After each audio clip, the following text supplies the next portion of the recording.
सभी मित्रों को मेरा नमस्कार।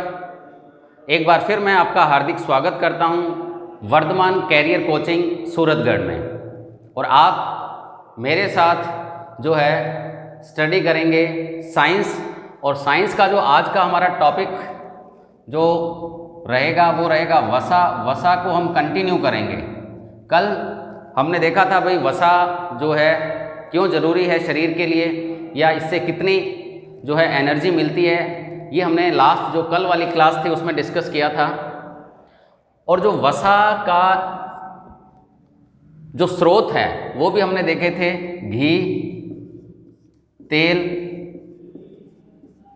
ठीक है, घी, तेल, चर्बी, ये सारे के सारे जो हैं क्या वसा के स्रोत हैं। और वसाएं सामान्यतः कैसी होती हैं, चिकनी होती हैं, ये हमने कल की क्लास में डिस्कस किया था। अब वसाओं का जो निर्माण कैसे होता है, किस तरह से यहाँ पर बंध बनते हैं, एस्टर बंध बनते हैं, जब वसाएं जो है बनती हैं, तो उसको आज हम एक इक्वेशन के थ्रू, एक समीकरण के थ्रू समझते हैं। तो सबसे पहले जब वसा का निर्माण अगर हमें करना है तो देखो ग्लिसरॉल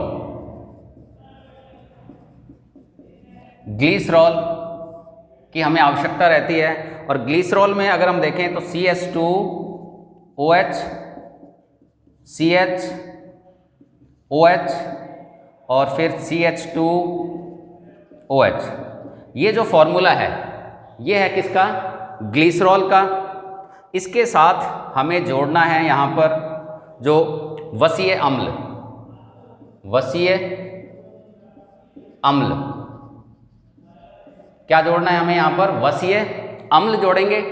अब वसीय अम्ल में अगर देखें तो देखो अम्ल आ रहा है यहाँ पर, और अम्ल में COOH, ये ग्रुप अगर हमें दिख जाता है कहीं पर, COOH कार्बोक्सिलिक ग्रुप होता है ये, तो हम ये कह सकते हैं क्या है, ये अम्ल है। तो जब हम वसीय अम्ल का फॉर्मूला लिखते हैं तो हमें ये ग्रुप जो है बिल्कुल दिखाई देगा। तो वसीय अम्ल में अगर हम देखें तो HOOC और HOOC, इसको हमने रिवर्स करके लिख दिया है, उल्टा करके लिख दिया है। COOH तो COOH, देखें COOH, क्योंकि हमें यहाँ पर जब इनको रिएक्शन कराएंगे तो जल के अणु बाहर निकालने हैं। क्या निकालने हैं बाहर, जल के अणु। कल की क्लास में हमने देखा था भाई यहाँ से क्या निकलेंगे, 3 जो है जल के अणु। तो अब इसके साथ जब आगे R1 कोई भी एल्किल ग्रुप, कोई भी एल्किल समूह जो है हम यहाँ पर जोड़ देते हैं।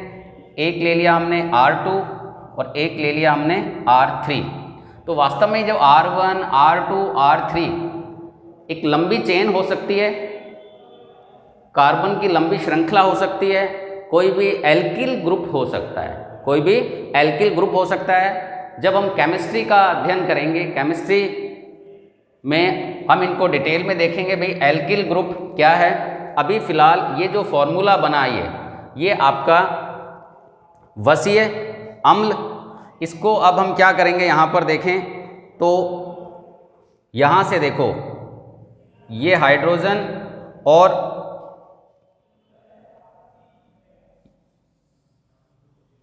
OH, हाइड्रोजन और OH यहाँ से निकाल दिया,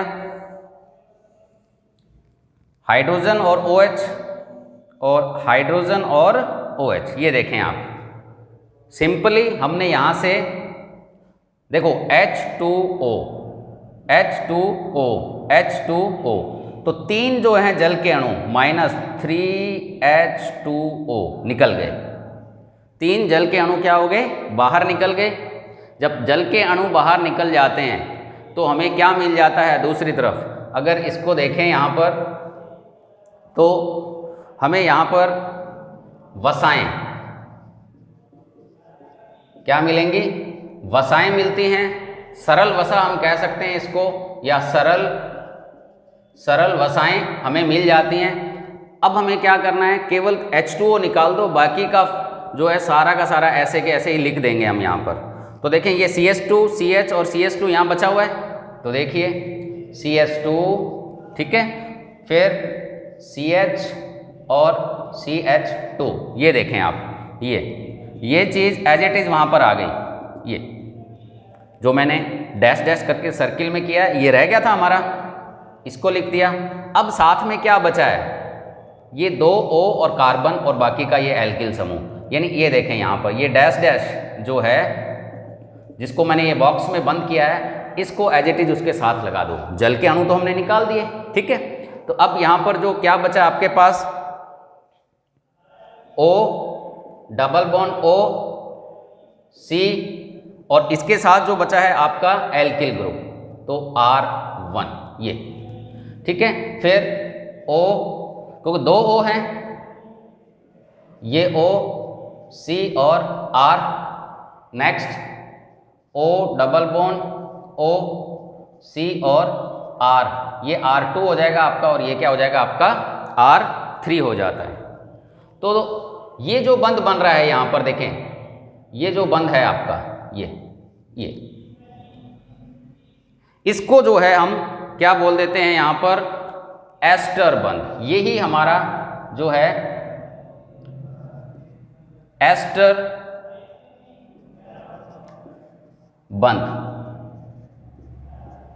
कौन सा बंध हो गया हमारा, ये एस्टर बंध। तो इस तरह से जब ग्लिसरॉल और वसीय अम्ल आपस में जुड़ते हैं तो किस बंध के द्वारा जुड़ेंगे, वो एस्टर बंध के द्वारा।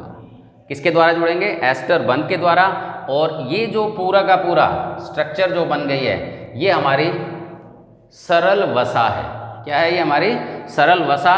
तो यहाँ पर जो इम्पोर्टेंट था वो था एस्टर बंध कैसे बनता है, वो मैंने यहाँ पर आपको डिटेल में एक्सप्लेन कर दिया, ठीक है। तो ये यहाँ पर एस्टर बंध का निर्माण हो गया। इसके बाद जब हम नेक्स्ट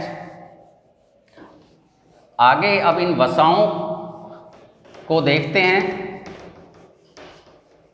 तो कार्बोहाइड्रेट के अंदर हमने ग्लाइकोसाइडिक बंध देखा था। कार्बोहाइड्रेट में क्या देखा था, ग्लाइकोसाइडिक बंध।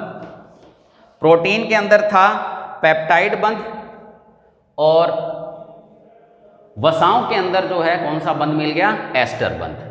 तो तीनों ही क्वेश्चन एग्जाम की दृष्टि से बड़े ही महत्वपूर्ण हैं। अब थोड़ा सा आगे चलने से पहले, वसाओं के बारे में और जानने से पहले, यहाँ पर हम एक तो ये देखना पड़ेगा हमें कि भाई कार्बन की जो संयोजकता होती है वो कितनी होती है, 4 होती है। कार्बन अपने साथ 4 जनों को आसानी से जोड़ सकता है, वो संयोजकता कहलाती है। यानी अब कार्बन के साथ हमने 4 हाइड्रोजन अगर यहाँ जोड़ दिए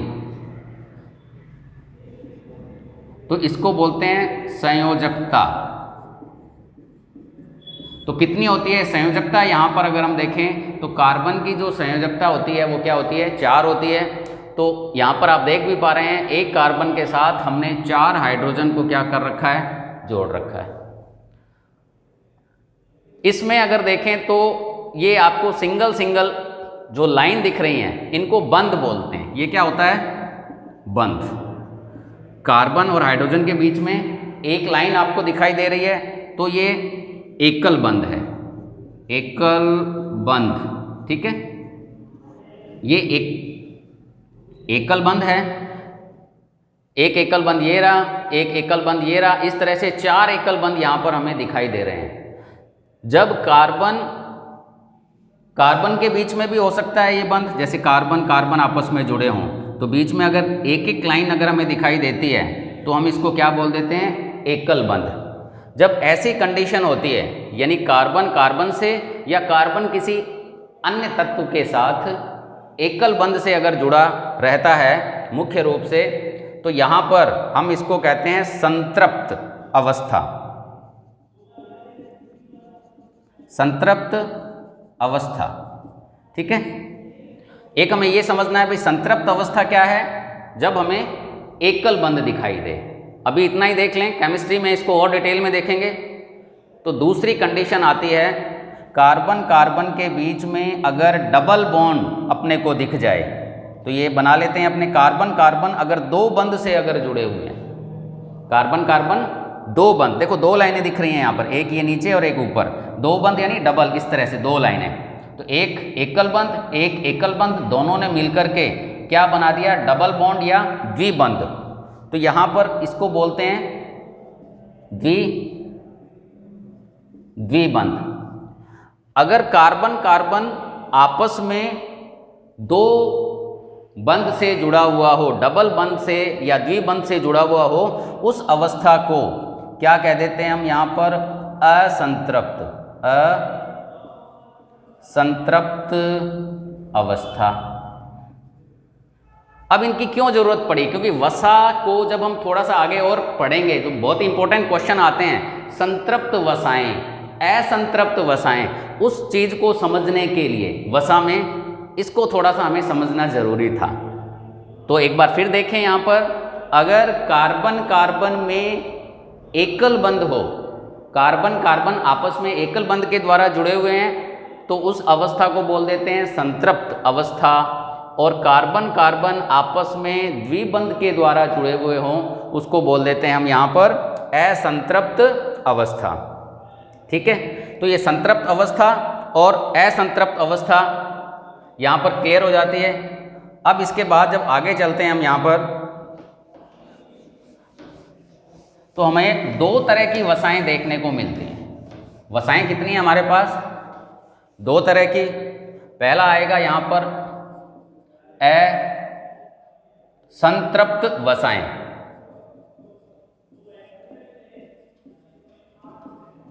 ये लो जी, पहला आ गया असंतृप्त वसाएं। तो असंतृप्त वसाओं में कार्बन कार्बन के बीच, कार्बन कार्बन के बीच क्या, द्विबंध पाया जाता है। ठीक है, ये किस में हो गया, असंतृप्त वसाओं में। दूसरा अगर हम यहां पर देखते हैं संतृप्त वसाएं, तो संतृप्त वसाओं में अभी हमने देखा था कार्बन कार्बन के बीच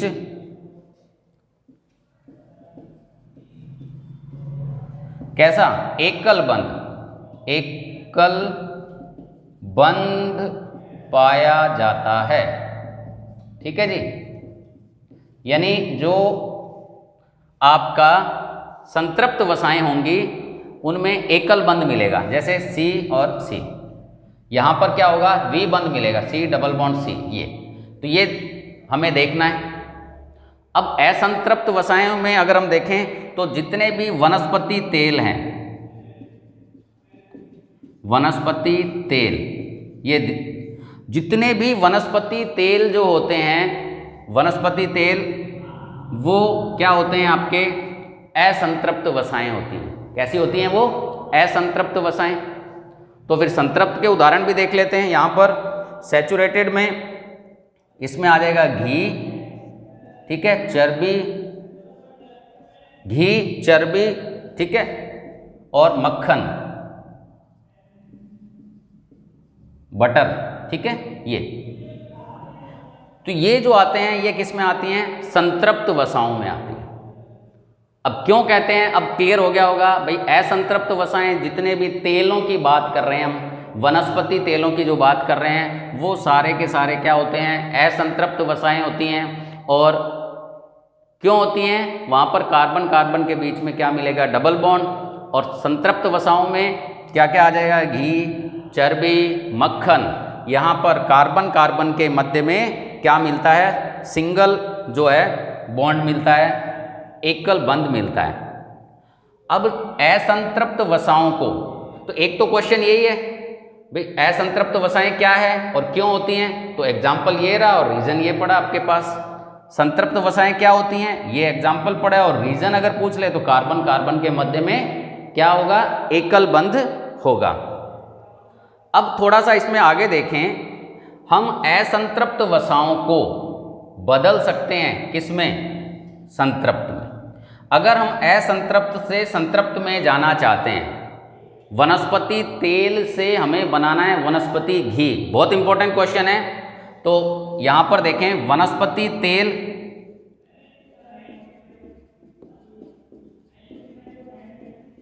इसको किस में बदलना है?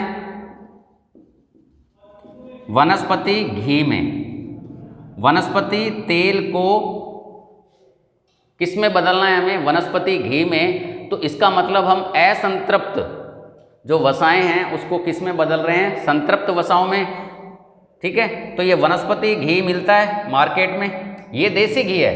ये जो घी है ये आपका देशी घी, ज़्यादा ताकत वाला असली घी। ये वनस्पति घी जैसे आप कई नामों से आता है, डालडा बहुत ही फेमस जो है पुराना नाम। तो ये क्या है? वनस्पति घी है। किससे बना होता है ये? वनस्पति तेलों से। और किस क्रिया के तहत? तो यहाँ पर एक नाम आता है हाइड्रोजनीकरण।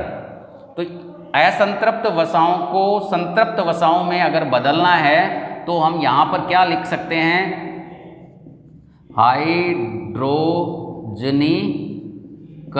लो जी, हाइड्रोजनीकरण। तो बहुत इंपॉर्टेंट क्वेश्चन। असंतृप्त वसाएं संतृप्त वसाओं में बदली जाती है किस विधि के द्वारा? तो आपका आंसर होना चाहिए हाइड्रोजनीकरण। अब हाइड्रोजनीकरण है क्या वास्तव में? इसमें हाइड्रोजन जोड़ दी जाती है। इसमें क्या कर दिया जाता है? हाइड्रोजन को जोड़ दिया जाता है। इस काम में एक उत्प्रेरक हमारी सहायता करता है।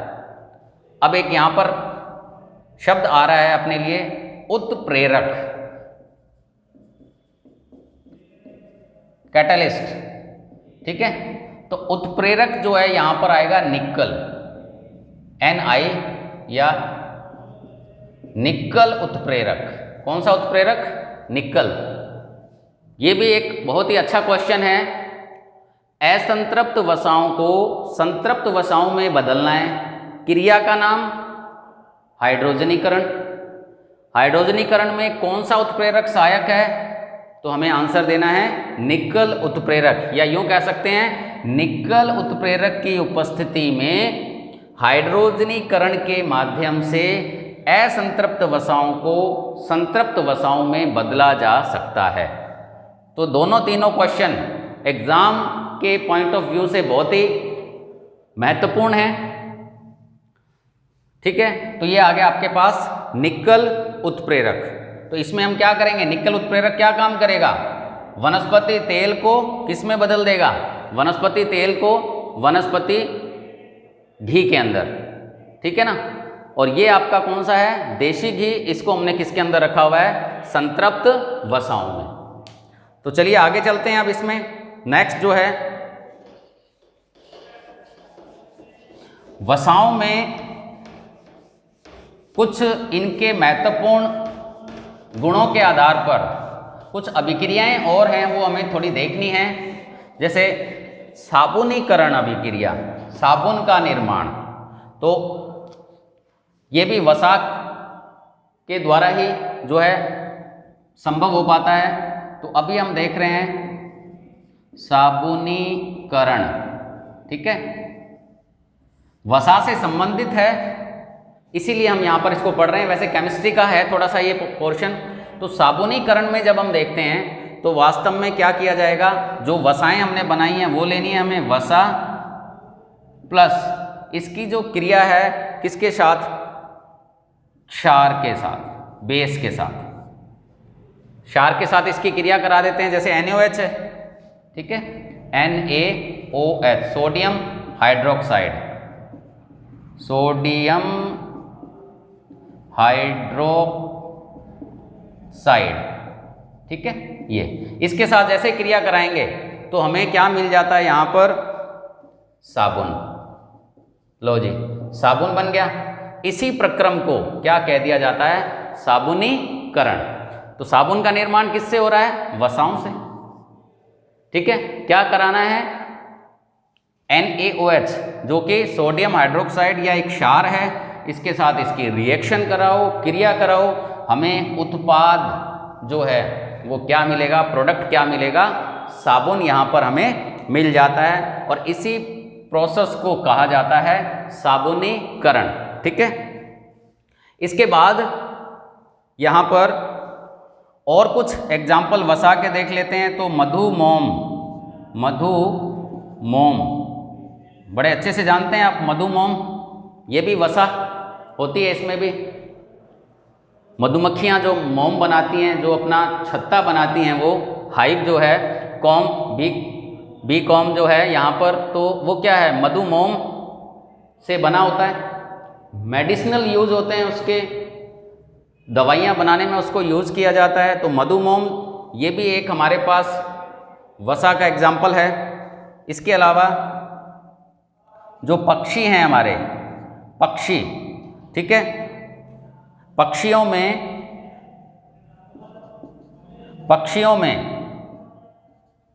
पंख वगैरह जो हैं, उनके पंख होते हैं, इनके ऊपर एक वसा की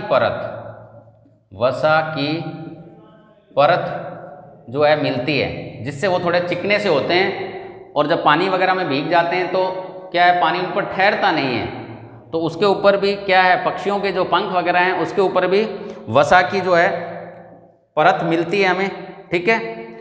इसके अलावा जो पेट्रोलियम पदार्थ हैं, पेट्रोलियम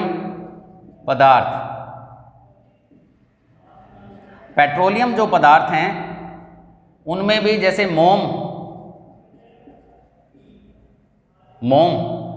जो होता है वो भी कौन सा है, वसा है एक। तो ये जो कुछ एग्जाम्पल, तो मधुमोम हो गया, पक्षियों के पंख हैं, तो उनके ऊपर एक लेयर मिलती है, एक परत मिलती है, ठीक है ना। तो वो जो परत है वो किसकी होती है, वसा की होती है। मानव कर्ण, कान के अंदर से एक चिपचिपा सा चिकना सा सब्सटेंस जो निकलता है, कर्ण मोम बोलते हैं उसको, मानव कर्ण में, कान में कर्ण मोम। तो ये कुछ एग्जाम्पल हैं। प्राकृतिक वसाएं हैं, देखें सारे की सारी। क्यों लिख रहे हैं हम यहाँ पर, ये वास्तव में क्या हैं, प्राकृतिक वसाएं। कौन सी वसाएं हैं ये, प्राकृतिक वसाएं। तो मधुमोम हो गया, पक्षियों के पंख जो हैं, पेट्रोलियम पदार्थ, तो पंख वसा के नहीं है, पंखों के ऊपर एक परत है, किसकी, वसा की, जो कि खराब होने से, भीगने से उनको क्या करती है, बचाती है। पेट्रोलियम पदार्थ मोम, मानव कर्ण जो है उसके अंदर जो वैक्स मिलता है, एक मोम सा मिलता है, वो कर्ण मोम भी किसका उदाहरण है, आपका प्राकृतिक वसाओं का उदाहरण है। तो ये कुछ एग्जाम्पल। तो यहाँ पर अगर कर्ण मोम का नाम अगर देखें तो सिरुमीन, कर्ण मोम को क्या कहते हैं हम, सिरुमीन, ये सिरुमीन। कर्ण मोम, कान के अंदर जो चिकना सा चिपचिपा सा सब्सटेंस मोम जैसा होता है उसको क्या कहा जाता है, सिरुमीन कहा जाता है। तो ये कुछ हमारे पास प्राकृतिक वसाओं के एग्जाम्पल हैं। किसके एग्जाम्पल हो गए ये सारे के सारे, प्राकृतिक वसाओं के। इसके बाद अगर यहाँ देखें हम वसाओं के प्रकार, तो वसाओं के प्रकार में मुख्यतः 3 भागों में हम इसको बांट देते हैं। तो यहाँ पर मुख्य रूप से कितने, 3 भाग। एक तो होते हैं, अगर देखें, सरल वसा, ठीक है। तो सरल वसा तो अभी हमने बनाया था, ग्लिसरॉल के साथ वसी अम्ल वगैरह की जो रिएक्शन करा करके, वो क्या था, सरल वसा, ठीक है। दूसरा होता है व्युत्पन्न वसा हो सकता है एक, ठीक है। और जो तीसरा हो सकता है वो है संयुग्मित वसा। लो जी, ये वसाओं को कितने भागों में बांट दिया हमने, मुख्य रूप से सरल वसा, व्युत्पन्न वसा, ठीक है, और संयुग्मित वसा। ये हमारे वसाओं के प्रकार हैं। सरल वसा में अगर हम देखें तो अभी हमने बनाया था वसीय अम्ल के साथ किसकी क्रिया कराई थी, ग्लिसरॉल की। तो इससे क्या बन गया था, सरल वसाएं। वसीय अम्लों की अभी पूरी रिएक्शन देखी थी हमने, ठीक है ना। तो वसीय अम्लों की किसके साथ क्रिया करा दें, ग्लिसरॉल के साथ। दूसरे वाले में अगर हम देखें यहाँ पर सरल वसाएं, सॉरी जो व्युत्पन्न वसाएं जो होती हैं, व्युत्पन्न वसाओं में सरल व संयुग्मित वसाओं से, सरल प्लस जो ये संयुग्मित, दोनों मिलकर के सरल वसा और संयुग्मित वसा, यानी ये और ये वाली मिलकर के क्या बना देते हैं, व्युत्पन्न, ठीक है। इसके बाद आता है संयुग्मित वसाएं, इसमें आएगा सरल वसा प्लस कोई भी क्रियात्मक समूह, सरल वसा और क्रियात्मक समूह। तो एक बार फिर से इसको देख लेते हैं अपने थोड़ा सा। देखो वसाओं को कितने पार्ट में बांट दिया, सरल वसा, व्युत्पन्न वसा और संयुग्मित वसा, ठीक है। सरल वसाओं में हमने देखा था वसीय अम्लों की क्रिया किसके साथ करानी है, ग्लिसरॉल के साथ, तो क्या मिल जाता था हमें, सरल वसा। दूसरा व्युत्पन्न वसाओं में क्या होगा, जो ऊपर हमने सरल पढ़ा है वो वाली वसा होगी और जो नीचे संयुग्मित है इन दोनों से मिलकर के क्या मिल जाएगी, व्युत्पन्न वसा, ठीक है। तीसरे नंबर पर अगर हम देखें संयुग्मित जो वसा है, तो संयुग्मित वसा किस किस से मिलके बन रही है, सरल वसा प्लस क्रियात्मक समूह। तो इसमें क्या है, जब भी क्रियात्मक समूह हम ऐड कर देते हैं, अभी इनके एग्जाम्पल भी देखेंगे, तो क्या हो जाता है आपका, ये बन जाता है संयुग्मित वसा हो जाता है। अब इसमें यहाँ पर इनके एग्जाम्पल, अगर संयुग्मित वसाओं के एग्जाम्पल देखें तो इसमें फास्फोलिपिड, इसके अंदर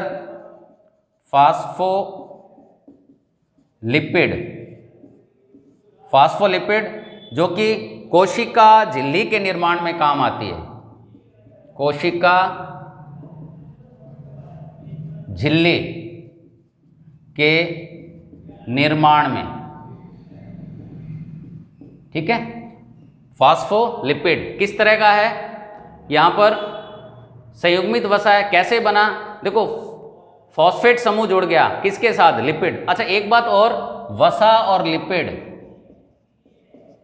एक ही बात है, कंफ्यूज नहीं होना है, वसा लिखा हुआ हो लिपिड लिखा हुआ हो एक ही है। तो देखो फॉस्फोलिपिड का मतलब फॉस्फेट समूह किसके साथ जुड़ गया, लिपिड के साथ में, ठीक है। तो क्या बन गया, फॉस्फोलिपिड, और क्या काम आता है ये, कोशिका झिल्ली के निर्माण में काम आता है। इसी तरह से ग्लाइकोलिपिड,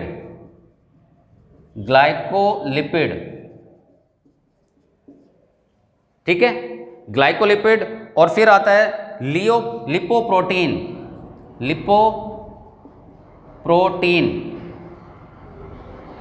तो ये जो है यहां पर, तो ग्लाइकोलिपिड, तो यहां पर कार्बोहाइड्रेट जुड़ जाएगा, देखो यहां लिख सकते हैं हम कार्बोहाइड्रेट, क्या जुड़ जाएगा, कार्बोहाइड्रेट, किसके साथ, वसा के साथ। अगर वसा के साथ कार्बोहाइड्रेट जुड़ रहा है तो फिर क्या बन जाएगा, वो ग्लाइकोलिपिड। और एक होता है लिपोप्रोटीन, यानी लिपिड और प्रोटीन मिलकर के, नाम से ही पता लिख रहा है, लिपिड प्लस प्रोटीन मिलकर के क्या बना देते हैं, लिपोप्रोटीन। तो ये जो है इसके क्या हो जाते हैं, यहां पर एग्जाम्पल हो जाते हैं संयुग्मित वसाओं के। तो यहां पर वसाएं कितनी तरह की हो गई, सरल वसा, व्युत्पन्न वसा और संयुग्मित वसा, ठीक है। और वसा और लिपिड क्या होता है, एक ही जो है यहाँ पर बात है, ये अलग अलग नहीं है वसा और लिपिड। यहाँ पर नाम में भी हम देख पा रहे हैं, जैसे ग्लाइकोलिपिड, ठीक है ना। तो ग्लाइकोलिपिड का मतलब क्या है, कार्बोहाइड्रेट। ग्लाइकोसाइडिक बंध कहाँ बनते थे, कार्बोहाइड्रेट में बनते थे, जब दो मोनोसैकेराइड आपस में जुड़ते थे। तो दोस्तों ये अपना वसा का जो टॉपिक है आज यहीं पर कंप्लीट हो जाता है। जो नेक्स्ट जो क्लास रहेगी एक नए टॉपिक के साथ हम फिर मिलेंगे, ठीक है। तब तक के लिए बहुत बहुत धन्यवाद, थैंक यू वेरी मच।